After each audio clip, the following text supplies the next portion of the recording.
offshore in California. You talked for a minute about the tragedy with the BP blowout in the Gulf of Mexico. Being from Texas, let's talk a little bit about the Gulf of Mexico, if you wouldn't mind. The U.S. oil companies aren't the only ones drilling in the Gulf of Mexico, are they? You know, I don't believe so, but I have to be honest with you. Our purview includes only the western United States, and I'm not familiar with who's operating in the Gulf of Mexico. I believe. You know, as a lawyer, I don't ask a question I don't know the answer to. And you've actually got China drilling off the coast of Cuba. You've got the state oil company in Mexico that's drilling in the Gulf of Mexico as well. So regardless of what amount of regulation we put on our domestic oil companies, we're not going to have any effect on what China and Mexico are doing. We can't change the way they drill. Would that be an accurate statement? I think that's correct, sir. I mean, I think the chairman mentioned too that, you know, while we are seeing the prices at these very high levels apparently related to the unrest in the Middle East, the longer term picture is not just, you know, these other emerging economies are very actively and aggressively out in the world market looking for new production opportunities. They're buying a tremendous amount of oil, and it's creating upward pressure. Do you think a better regulatory scheme or better way for the taxpayers to spend their money rather than making it more difficult for y'all to drill in the Gulf and compete and make, you know, permitting and all these regulations might be to invest a little bit of time and money in some response training and technology, so in the event something happened in a well owned by or operated by another country, we'd be able to respond to that as well as if something happened locally? I lost the question. I apologize.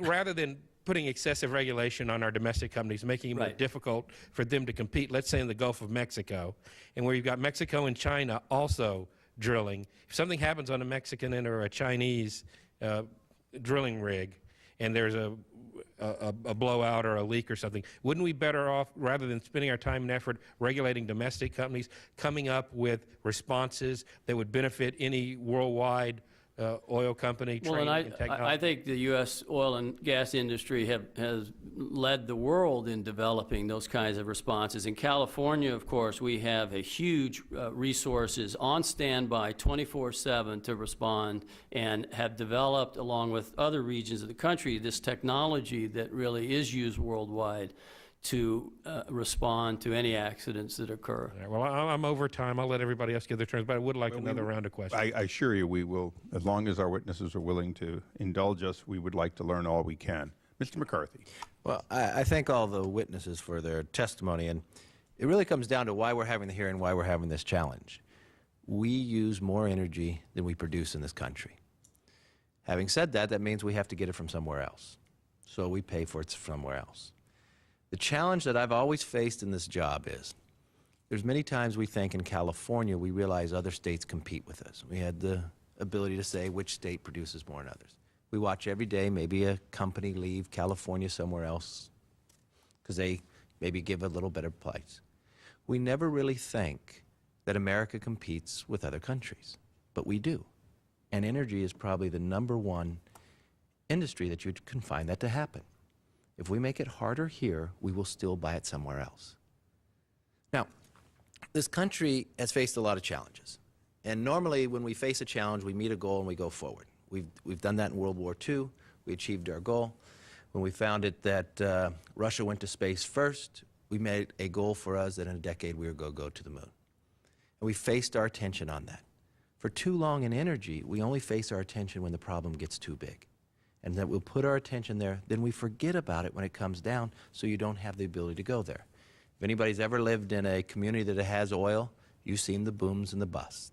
If you lived in this community, you watched a time where the cost to lift it was more than the barrel you could even sell it for, but you could not shut it down, so you had to maintain it.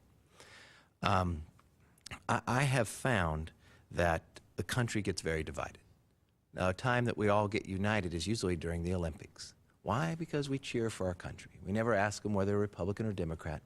But the other reason why we cheer so strong is because America gets a level playing field. If If we do a 100-yard dash, we all start at the same starting line, and we all have the same finishing line. So we've got to think from that mindset, too. When we make stuff more difficult here, someone else can still be drilling someplace else, but have different protections on the coast than we would have.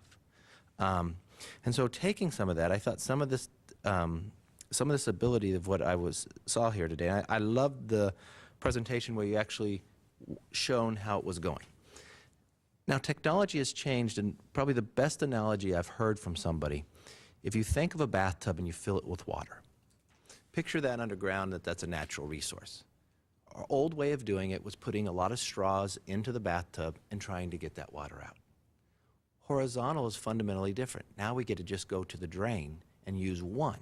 So that's one over the land, and that's one ability to bring it up in a different capacity, and it's environmentally safer. When oil was first discovered in Kern County, it was out in Taft, it was a lake. There's pictures of people in a boat, not of water, but of oil. It's a fundamental different place of where we have it now and how our protections. But I want to take that technology a little further, and I want to follow up with Mr. Whitsitt. When you do the fracking, you had shown in your graph, because there has been, some people bring up the issue about the water table and the protection. If you can walk me through that one more time to show where fracking goes and where the water table is and what protections we have in using the technology. Great question, Congressman. Water tables or the aquifers that are drinkable are essentially shallow and with very few exceptions, as I indicated, a few hundred feet below the surface. The states require, and we with our practices implement, a very strict regimen of sealing off those water sources at the surface or close to the surface with multiple layers of steel and cement. And then the frac job is done through those layers that seal off the water. And when you normally do the fracking, how further down is that from the water table itself? Thousands of feet. In most cases, certainly 15,000 feet is not uncommon. We at Devon are doing 8 to 10 to 12,000 feet, and so you're well below, far below the water sources. In Canada, I will mention too, and this goes to other things we're doing to try to protect both water quality and quantity and quality. We actually, in our heavy oil operations in Canada, have found ways to use non-potable water. So we use no fresh water to generate steam. And we're trying to find areas where we can do things like that all the time, because we are very much in tune with concerns that are very legitimate, particularly in the West, about water issues. We also try recycling where we can. We do it where we can. And we also blend water, so we use flowback water to put in the next job if we're able to do that. And we're making progress on that technology all the time as well. Now, we all know that one form of energy is not going to get us out. We also know that as advancements goes, we will have renewables that have great potential for the future, but we need that bridge. The challenge that we have is that we have to have a policy that allows us, with the ebbs and flows of the cost, to actually bring the cost down, because our economy, 70% of it is based on consumption. With the price of oil rising so rapidly, what happens is people are still paying that cost to the business, and they're taking the consumption out of the economy, so our economy drops.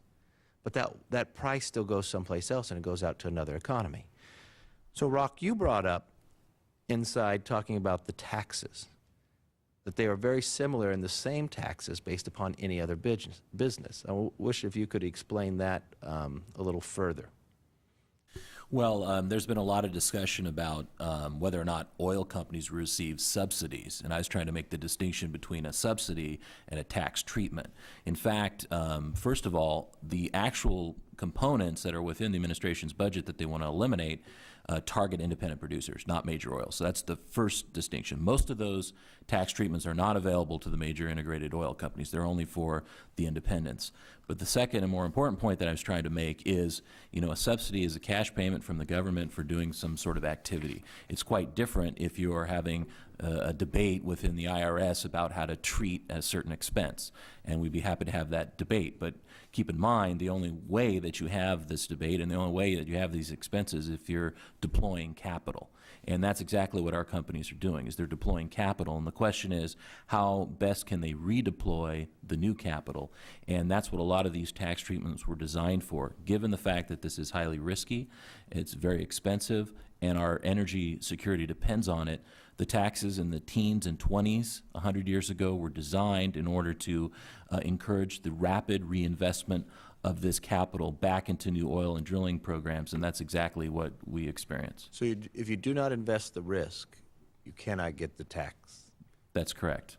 Congressman, can I just add one point here, please? Yes. Just inject for Devon, and we are a large independent exploration production company. The recent proposals by the administration just on the intangible drilling costs, which are the real cost, as Rock has pointed out, of drilling a well. It's clearing the land, doing the environmental remediation. If those proposals were put in place, it would cost Devon about $1 billion in the first year, and that would equate to our complete drilling program in the Barnett Shale that I mentioned was where the shale revolution really started, and it's the most prolific area in the country. To us, we have to say, what is that all about? That looks to us like it is totally a wrong-headed policy that actually would penalize the companies that are most efficient at producing domestic resources that power this nation. I want to go to Assemblywoman Grove because she has witnessed one in kind of all your presentations, from the redundancy of regulation, not just with oil, with renewables, trying to find from wind and solar out in the East Kern, but from our own personal in a business, finding out because of what California does, where you're setting a business in another state. But I wonder if you could touch on, one, the redundancy, what you are viewing outside in the district as well, for our ability to produce more energy in America. Thank you. If all due respect, I'd like to address just one thing prior to, we talked about taxes or a tax that you guys were just addressing. Industry, meaning the oil industry, pays an average of 41.4% of tax. And if California liberal politicians have their way, what we're fighting up in that building right now, and they get a 12.5% oil severance tax, it'll increase the industry's tax to 53.9%. Now, to give that number some perspective, if you take Apple in 2010, they paid 28% of its revenue or profit to the government, Apple did, while it generated more profits than Chevron. So in perspective, industry is being punished on a tax base and than other employment agents or industries. And if you go back to, Mr. Chair, you had a question earlier about the average product's a good and profit, and those of us that have been in business know that, somebody could say, well, you run a $25 million a year corporation, but after you pay payroll taxes, workers' comp, liability insurance, and you go down to the net profit, it's around $100,000, not in the millions.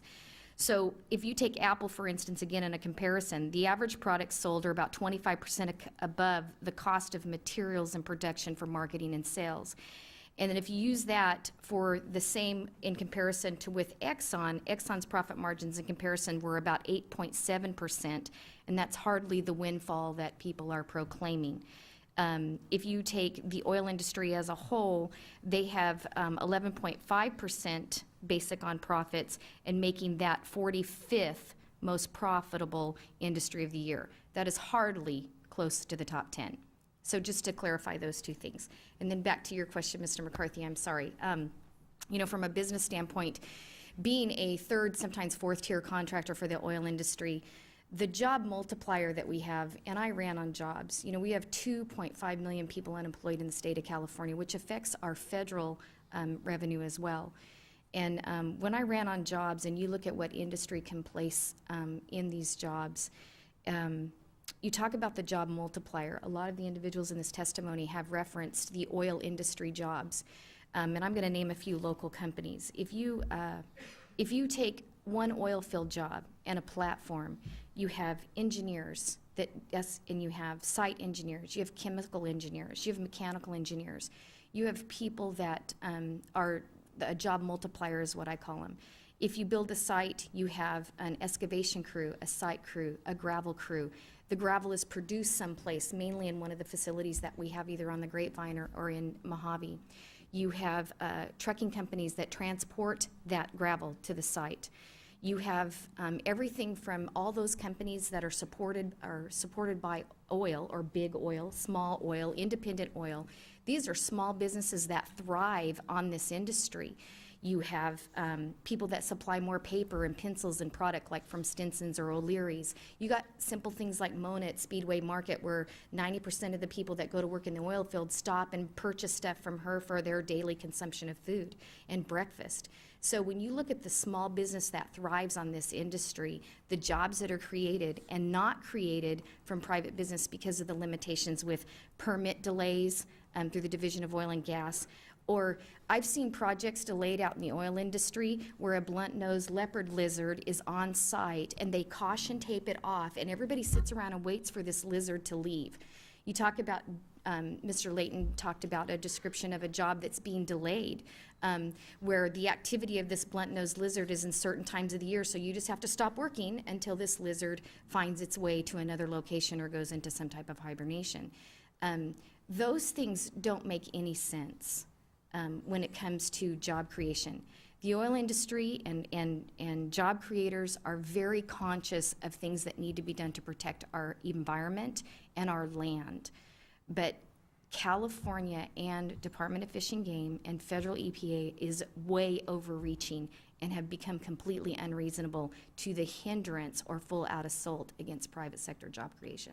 Assemblywoman, if I could follow up on that, is there really any difference in your estimation between the crazy or the excesses you're describing in oil and the same excesses that are occurring that are delaying green energy rollout? Because this is also an area of the state that has the potential to provide an awful lot of solar and other energy.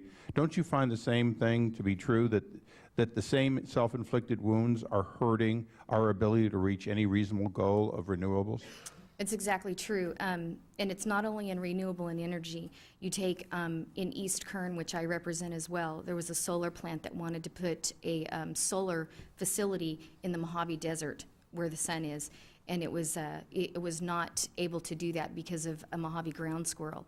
You look at industry, just private business industry across from development. I have a developer in Taft who's had a certain piece of property who cannot develop that property and provide affordable housing in Taft, where we have a large oil production area, because of squirrels that live on that property. And he has to tag them and put a little antenna on them and transfer them to, double the amount of property. So the environment. We saw all that on Animal Planet. It was very impressive, the tracking. Welcome Just to not very California. Productive for mankind, I guess. In this. It is not, and not productive for job creation in our state and in our nation. I recently had the opportunity to go to Texas, and it was very interesting. And see the governor, I understand. I did. I got to meet Governor Perry, and what was interesting is that we talked to the Department of Railroad oversees their permit process in Texas for some. I'm not really sure about that because the railroad and the permit process. And keeping the same environmental protections, protecting our land and being conscious of our planet. They issue permits within 2 to 5 days, project permits, where we're sometimes delayed for up to years. That, and then the environmental delays with endangered species on these projects and properties causes jobs that we desperately need here in our state and our nation to be delayed as well. Rock, you said something, and I want to try to put it in the record in a way that people that are not involved in the oil industry would understand. I came from the electronics industry. We watched the government come up with this interesting one that our patents, if we had a patent and we went through and we paid the legal fees, we had to amortize the patent over the life of the patent, all the costs we paid to the lawyers. So you pay the lawyers today, you finally get your patent. And by the way, if they turned down the patent, you could write it off. But if you actually had something worthwhile, so you got it, you had to amortize all. Then if you had to sue somebody to defend your patent, you had to put all of that into, if you will, a long-term depreciation schedule, because the government wanted your profits today, even if you had spent them in trying to create profits for the future. Isn't that basically the same kind of wrong-minded thinking that American companies are seeing, except in your case, It's a drill bit that when you dull the drill bit and you break a bunch of equipment as you're drilling down and you set it aside, you send it off to salvage, it's gone, you've spent, you bought it, you paid for it, you spent it, and you disposed of it. They now want you to amortize that over the useful life of the oil well. Isn't that essentially what, because you say intangible, and to me, money out of my pocket that I know I spent, that they want me to pretend I didn't spend for 20 years, that's not intangible. Is that the intangible we're talking about here today? That's exactly right. We're talking about mud, cement, testing, some drilling operations that you're talking about, all things that are happening before a well is completed or any production has come online. You know, what's amazing is America is a funny place. We talk about how we support business, we really care about it, but people in Washington, in my position, have done some amazing things. I was in private business when NAFTA was passed, and whether you were for or against NAFTA, one day I found out NAFTA had been signed, and I found out as a result of NAFTA I was going to have to wire transfer weekly my payroll withholding taxes instead of sending in a check. And the reason was because your predecessor, Bill Thomas, and all the other guys, they had a couple of billion they needed in revenue to make NAFTA pencil out. So they got it by accelerating the speed with which every business in America would send money to the government. Now, it only scores a one-time event because they've just accelerated the speed with which they got it from a couple of weeks or a quarter for small companies to immediate. We're still doing that today, and it's one of the frustrations I have. I want your industry to expense everything, absolutely, that is consumed. I certainly want you to capitalize your long-term assets. If you've got a casing there, it's reasonable to have it over the life. But I want your capital to be put back to work as quickly as possible. I want Devon Energy to have a smaller bank line or put in more wells. And the amazing thing is I can't get my government to go along, and I can't even get the Ways and Means Committee to go along. But let me go to another question that I wanted to understand, because fracking, which is not new technology, isn't what we're talking about here today. What we're talking about is better fracking. Is that right? That's correct, and new applications of fracking. And if I understood correctly, if we're concerned about the watershed, we've been concerned about it for 60 years because you've been fracking for 60 years. Correct.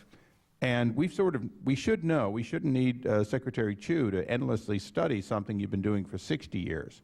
Let me understand something. When you go down once, but you go far further as far as what you yield, the only difference in that is that you only have one area of risk, which is that casing, for a far greater gain. Is that correct? The casing is placed for a couple of reasons. The one that we've been talking about, obviously, is to protect the water sources. That's primary, and it happens in every well.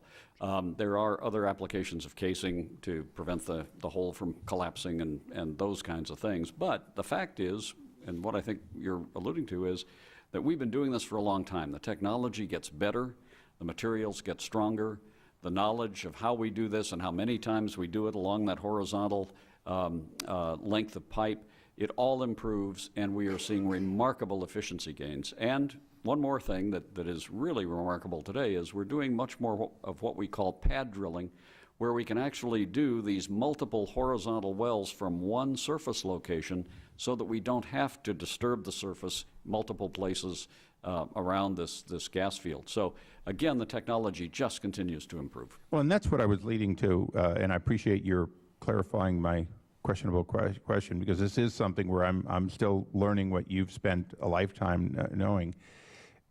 You've got less exposure to the watershed because you're going down less times for the total amount you're getting. Correct. Your risk, of course, always is when you first drill through a water area until you get it sealed and you're comfortable and all the tests have done, there's always some risk.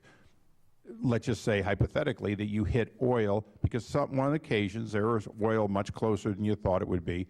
But you've eliminated all that risk before you start going horizontal. So in a sense, horizontal is getting more from this already mitigated small risk that you had when you first drilled what I guess in Oklahoma is, what is it, 1.2 million wells they've drilled or something? We've drilled a lot of wells and fracked 100,000 of them in Oklahoma. But also the The other point I would make, too, Congressman, is that in these shale plays in particular, which is really the revolutionary thing now, once we are This there... is heavy, by the way. Anyone that didn't pick this up, when I send it back down, you got to figure this is pretty darn dense rock. It's pretty amazing that we're actually getting the gas to migrate through that rock to the wellbore. And what I was going to say is that also, when we are doing this in these shale plays, it almost becomes in those particular areas, something that we can replicate with less and less, almost zero risk. Of course, there's always some. But I think in the Barnett Shale, I don't think we've had a dry hole in thousands of wells for Devon. But that's because we've finally nailed this technology. It's right to your point that it's American ingenuity, it's innovation, trying to put these things together in different ways in these different shale plays. Now, I'm going to only have about 2 more questions, but they're going to probably be ambiguous, so steer me through to the right answer on the questionable question. When you used to go down and try to find a pocket of gas, methane, et cetera, all the combinations of what you'd find down there, it was hide and go seek, and when you found it, it could be quite a surprise. There was a risk because this is volatile. You don't know what pressure you're going to poke into and so on. You're out of that business for the most part. You're going into a low pressure, into rock rather than into a big pocket of gas with this technology. Isn't that true? Well, the pressures do vary. There are some high pressure areas and lower pressure areas. And I would say, too, that as was mentioned earlier, along with the improvement in the completion techniques, the fracking and the drilling of the wells, we have had very significant and continue to have very significant seismic and geophysics type of technology improvements. And again, it's putting all that together so that we know where we're going to find resources more accurately, and we can drill fewer wells to find them, have more success. Well, the reason I ask that question is, like most people who don't know your technology but watch TV, I had watched some years ago about what happens if you hit that pocket and you shatter the impermeable layer that had kept it there for a long time. You can, in fact, have natural gas flowing freely to the surface, and that has happened a few times in history, at least enough for television to capture it. In the case of this technology, you're going through the impermeable layer, through the sand that was already there, back into the core rock that had not released it. So in a sense, it's a much safer operation because you're not up against, if you will, the great protection against gas free flowing up. It's much safer, and it's much safer for other reasons as well, which is that our materials and our processes and our practices are so much better today, as we've learned through the years, because of the very incidents that you've talked about. Now, one last question for you, and then Rock's got an answer for a question that I asked earlier, I think. This is a heck of a solid piece of rock. I looked at your presentation, and as I look at you going diagonally here and then there, I get the feeling that there's no question you're releasing more than otherwise was released. Is there available technology or available percentage you could give me?